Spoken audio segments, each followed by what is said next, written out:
اور دیکھیں دفاع میں یہ پیغمبروں کو تختہ مشق بناتے ہیں، پیغمبروں کو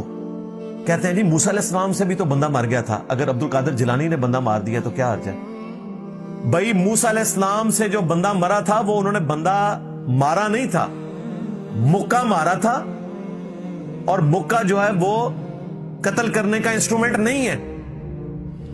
جبکہ آنکھوں سے جو لیزر ماری جاتی ہے جو ہالی ووڈ والوں نے غوث پاک سے چوری کی ہوئی ہے اس سے بندے مرتے ہیں، نمبر 1۔ نمبر 2، قرآن میں تو ہے موسیٰ علیہ السلام نے معافی مانگی کہ یا اللہ یہ شیطان کا عمل تھا جو ہو گیا مجھ سے، تمہارے غوث پاک نے کہیں معافی مانگی ہے؟